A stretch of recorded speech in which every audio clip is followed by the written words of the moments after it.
Anka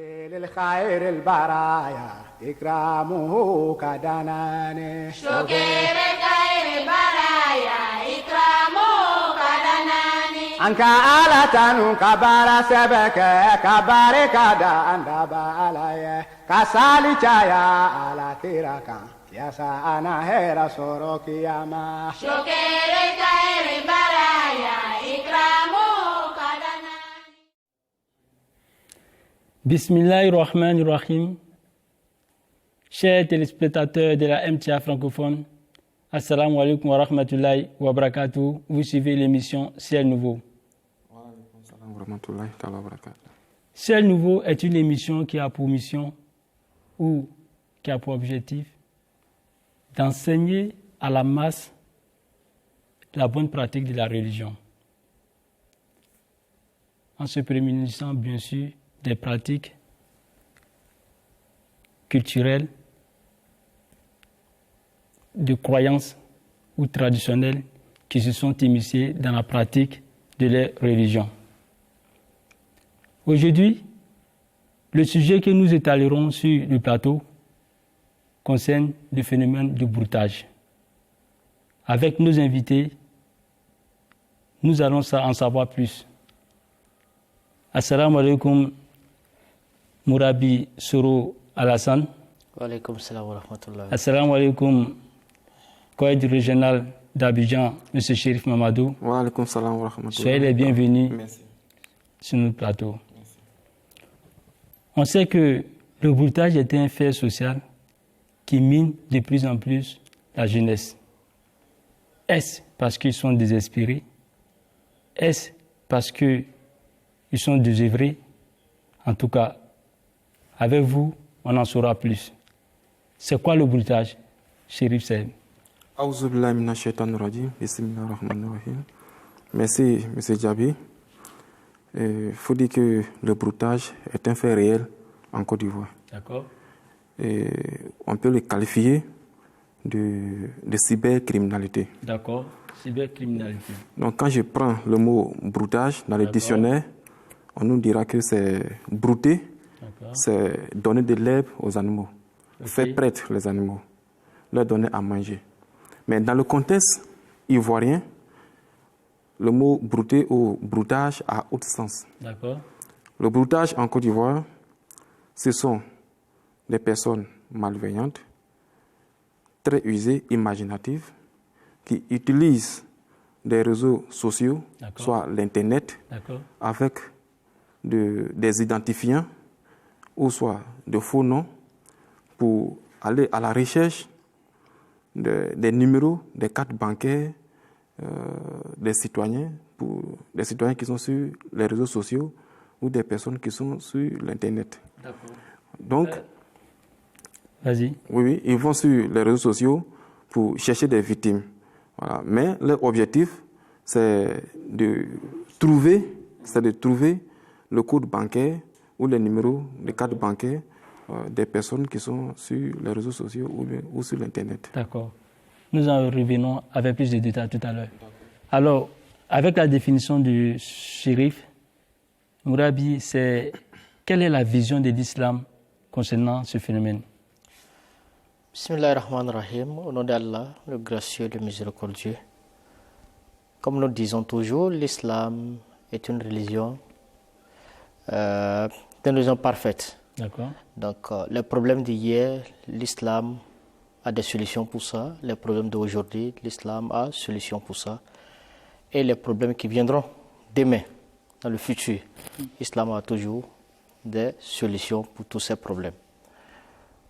Nous savons très bien que cette façon de gain facile n'a pas existé au temps du prophète Mohammed sallallahu alayhi wa sallam. Parce que nous voyons que ces choses sont faites à travers des utiles de la technologie. D'accord. Ordinateur, téléphone, tablette, etc. Mais au temps du prophète Mohammed sallallahu alayhi wa sallam, ces choses n'ont pas existé. Tout à fait. Mais cela ne veut pas dire que l'islam n'a pas de solution pour ces choses. D'accord. L'islam est contre ces actes. Le saint prophète Mohammed sallallahu alayhi wa sallam dit dans les hadiths, Laysa minna man ghashana. Il n'est pas l'un de nous, celui qui nous trompe. D'accord. Il ne peut pas être un bon musulman, celui qui trompe les autres. D'accord. Si nous voyons le bruiteur, qu'est-ce qu'ils font? Ils trompent, ils mentent aux gens pour pouvoir gagner quelque chose d'eux. Ça, c'est le gain facile. L'islam est contre le gain facile. D'accord.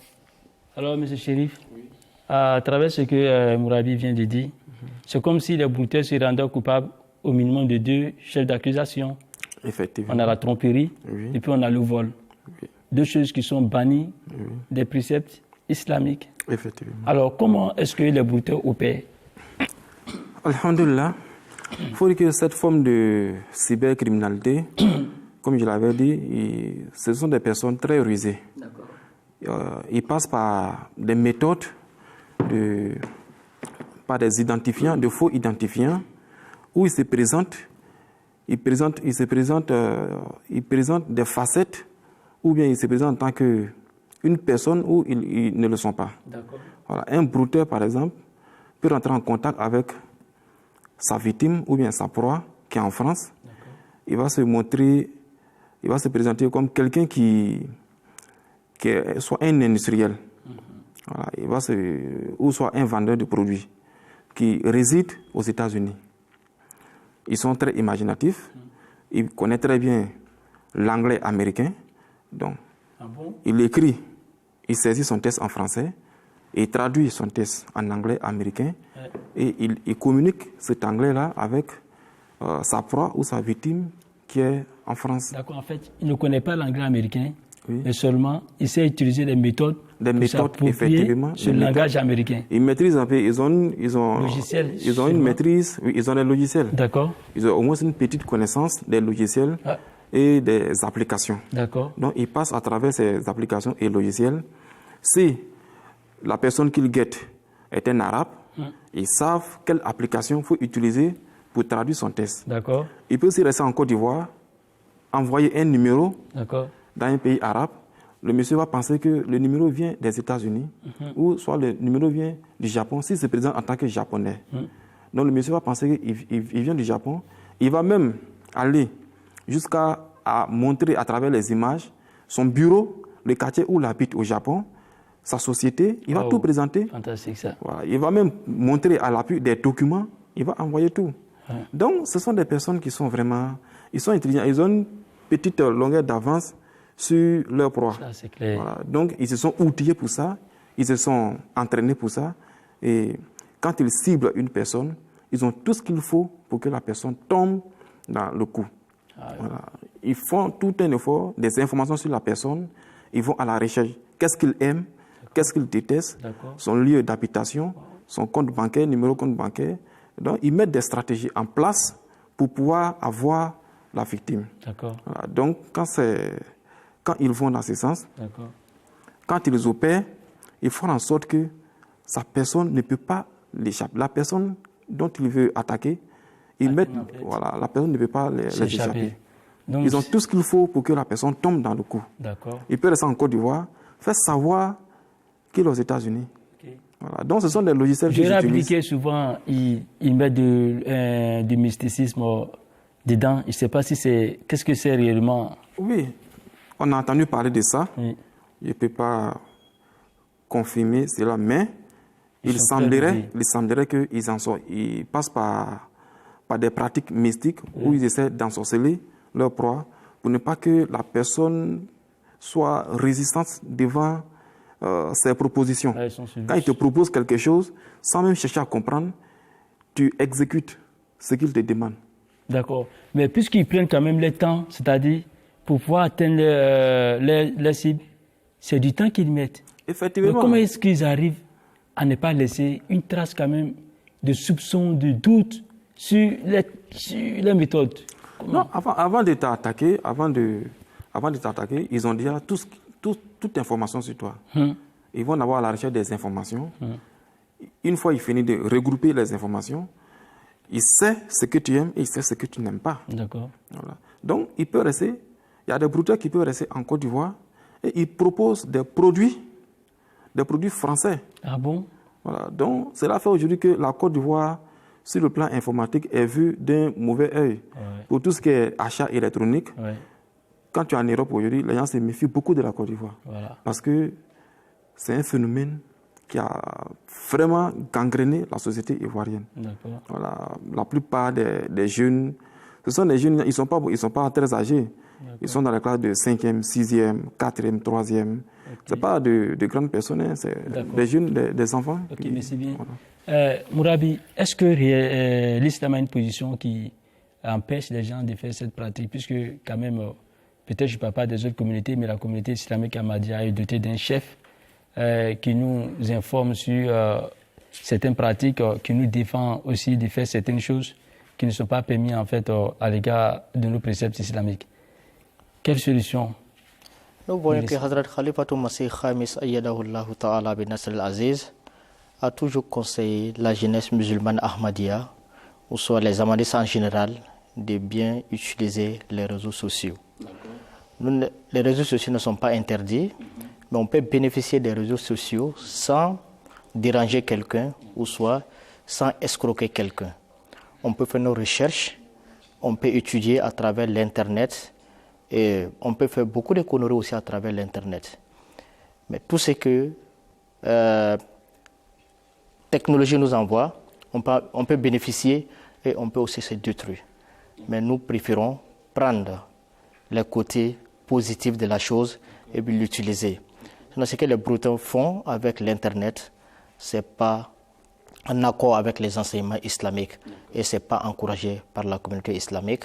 Ahmadiyya, nous voyons notre cher Khalif, Hazrat Khalifatul Masih Khamis Ayyadahullah Ta'ala bin Nasr al-Aziz, a toujours conseillé les ahmadistes de bien utiliser Internet et de bénéficier de l'Internet. C'est bien. Chérif Mamadou, Oui. Qu'est-ce qui peut les motiver? Est-ce que c'est parce qu'ils ne travaillent pas? Mais l'âge aussi que tu donnes, c'est-à-dire c'est des enfants de 14 ans. Ils sont tout jeunes. Oui. Mais je n'arrive pas à comprendre. C'est-à-dire ils ne sont pas en âge réel de travail. Qu'est-ce qu'il y a? Effectivement. Qu'est-ce qui se passe dans cette société? Effectivement, cela peut s'expliquer par plusieurs raisons. Il y a la question du chômage. Qui peut être citée. D'accord. Parce que mais ces regardez enfants... un peu leur âge. Bon, allez-y, le chômage, enfants, ok? Ces enfants de la classe de 5e, 4e, 3e, ils n'ont pas encore de bac, ils n'ont pas encore fini les études secondaires. Okay. Mais ils voient déjà que les aînés qui ont eu le bac, qui sont là à l'université, qui ont fait de très longues études, ils sont toujours à la maison, ils n'ont pas de travail. Donc il faut trouver une autre voie plus facile pour ne pas aller augmenter le chiffre des chômeurs. Voilà. Donc la voie du broutage vient à point nommé pour... C'est une solution. C'est une solution à leur chômage. D'accord. Voilà. Vous voulez dire qu'ils n'espèrent plus à l'avenir? Et bon, pas qu'ils n'espèrent plus, mais ils sont quelque part, je ne leur donne pas raison, mais ils sont quelque part dessus. Dessus du système. Oui. Ils sont un peu dessus du système. Ils se disent qu'on va à l'école, mais qu'est-ce qu'on va devenir? Voilà. Puisque ceux qui nous ont dévancés, on voit aujourd'hui leurs conditions. Donc, il faut chercher sa réussite ailleurs. Bon, il faut chercher sa réussite ailleurs. Dans quelles conditions? D'accord. Mais est-ce que, parce que c'est quand même une catégorie peut-être qui peut être découragée de cette situation, mais est-ce que c'est pas aussi parce qu'on remarque que dans la société il y a des jeunes qui se sont adonnés au phénomène du broutage tout simplement parce qu'ils ont vu leur aîné faire ce qu'on appelle le faro en griffe, c'est-à-dire avoir de l'argent en excès, gaspiller, aller s'amuser dans les bars, les maquis. En tout cas, le désir de paraître. Est-ce que ce n'est pas aussi une motivation pour ces enfants? Effectivement, les raisons sont multiples. Tu sais, la Côte d'Ivoire a connu une période où les jeunes gens avaient cette manière-là de paraître. Voilà, où on parlait dans le français ivoirien, on parlait de travaillement. Voilà, il partait dans les maquis, il prend tout le maquis en charge, ou soit il appelle un artiste, et il essaie de donner de l'argent, il met sa main dans sa poche, sur les champs, il peut gaspiller des millions. Et il y a aussi le luxe qui est partout aujourd'hui, chacun veut vivre le luxe. Donc, voyant tout toutes ces choses-là qui se passent devant eux, ils ont essayé aussi de trouver leurs moyens à eux, n'est-ce pas? Oui. Ils ne veulent plus étudier, ils ne veulent plus travailler dur pour gagner honnêtement la vie, mais il faut passer par d'autres moyens plus faciles, voilà, pour pouvoir rejoindre aussi ces personnes qui vont dans les hôtels pour danser, ces personnes qui vont dans les maquis pour faire les travaillements, comme on appelle. Travaillement, c'est-à-dire ils appellent un artiste et ils donnent de l'argent, ils donnent continuellement. Ils peuvent faire 2 minutes, 3 minutes en train de faire sortir de l'argent. Voilà. Mais cet argent, nous savons très bien que ce n'est pas acquis de manière honnête. Effectivement. Voilà. Sinon, l'argent que tu as travaillé à la sueur de tes fronts, tu ne peux pas aller t'arrêter dans un maquis et faire sortir ça continuellement. On t'acclame et après c'est fini. Effectivement. Voilà. Donc, je pense que c'est quand même... même... Les cours sont divers. Voilà, les cours sont divers, les cours sont variés. Alors, Mourabi, est-ce que l'islam, parce qu'il a parlé tout à l'heure, il a abordé la question du travail et puis la question du paraître, quel conseil de l'islam face à ce phénomène? Donc, nous voyons que ces jeunes sont souvent désespérés de la vie. Ils voient les aînés, comme a dit M. Chérif, ils voient les aînés, ils ont fini les études, mais il n'y a pas de travail. Ce que nous pouvons dire, un musulman, il ne faut pas être désespéré, il faut toujours travailler, il faut toujours prier à Dieu. Dieu n'a pas oublié l'humanité. Et pourquoi ne pas rester un peu patient et puis prier à Dieu? Moi, je crois bien que Dieu a les solutions pour tout un chacun. Et puis, travaillons Dieu. Ça ne veut pas dire que juste aller à l'école et puis réussir. On peut réussir en faisant d'autres choses, pas forcément par l'école. On peut travailler notre capacité intellectuelle, on peut l'utiliser pour devenir riche, mais pas de façon négative. Ce qu'ils font, bien vrai qu'ils utilisent leur capacité intellectuelle, parce que pour pouvoir tromper quelqu'un, on a besoin de... une certaine subtilité. Oui, alors c'est bien, mais s'ils prennent ça pour utiliser ça de façon négative, je crois que ça va les bénéficier. Mais pour utiliser dans ces conditions, l'islam est contre. D'accord. Donc vous les encouragez à utiliser cette subtilité-là de façon positive. Peut-être elle peut être créatrice d'opportunités. C'est bien ce que vous affirmez? D'accord.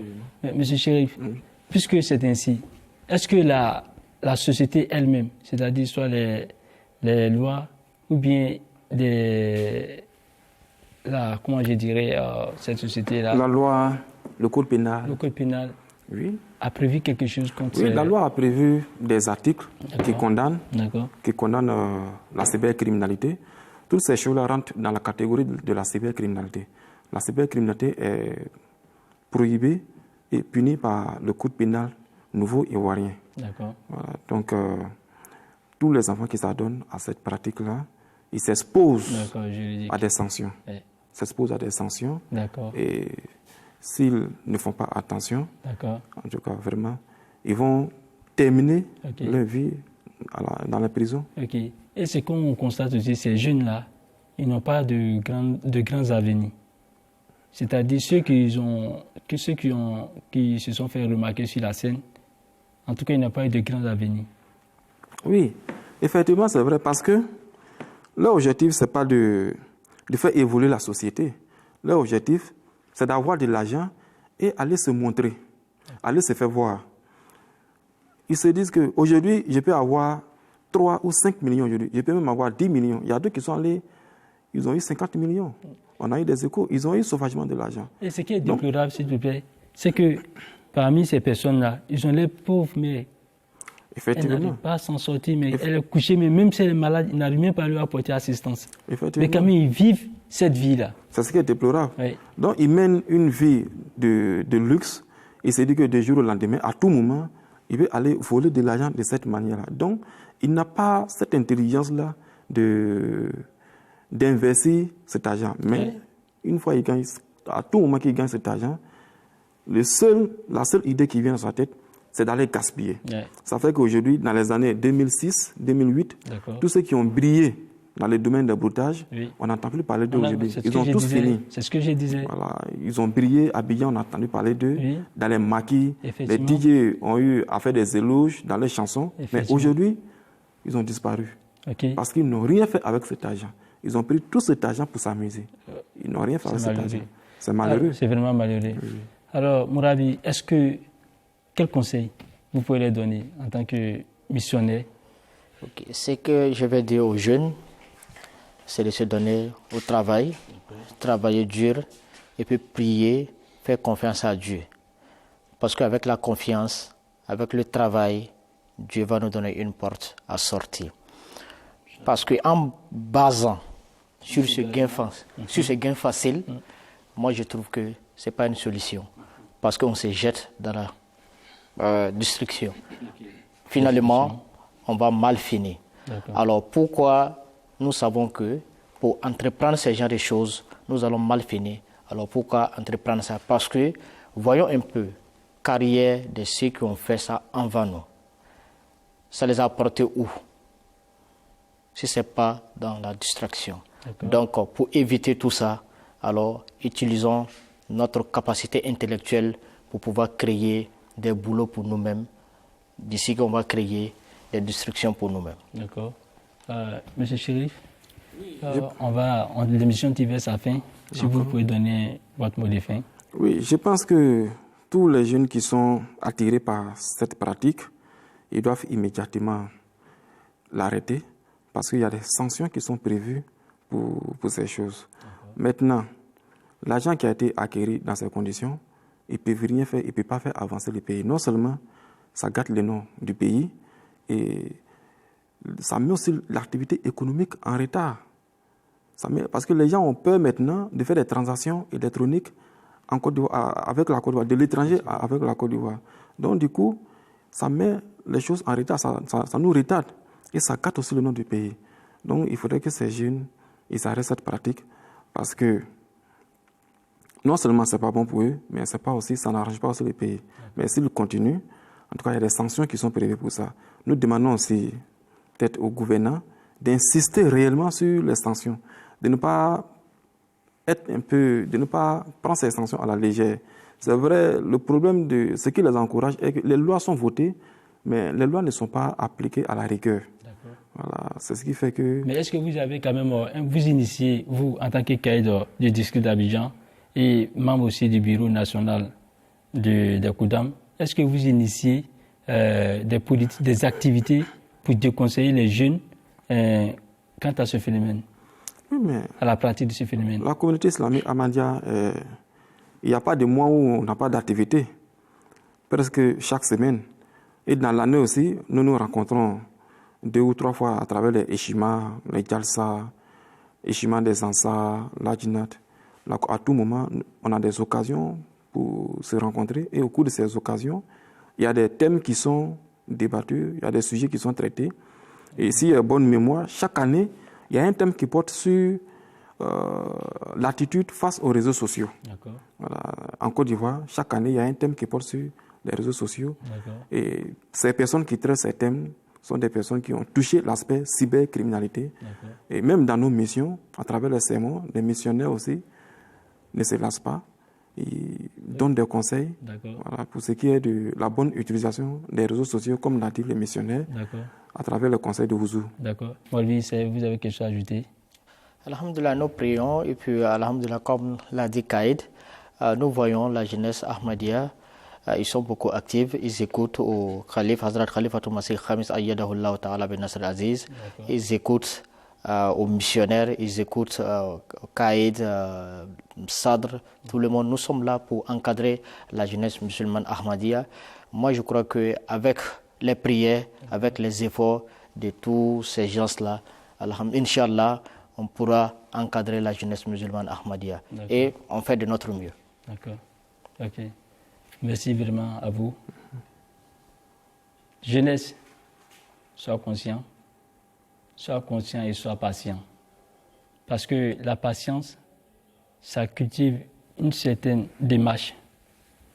Et cette démarche, ça va dans la lenteur. Ne sois pas pressé pour t'approprier un gain facile, pour t'adonner au gain facile. Sois conscient. Tout simplement, courage à toi. Chers téléspectateurs de l'MTA francophone, c'était juste le message que nous avons à vous faire passer par le biais de cette émission. Assalamu alaikum wa rahmatullahi wa barakatuh et jazakallah à vous. Merci, chers invités. Merci.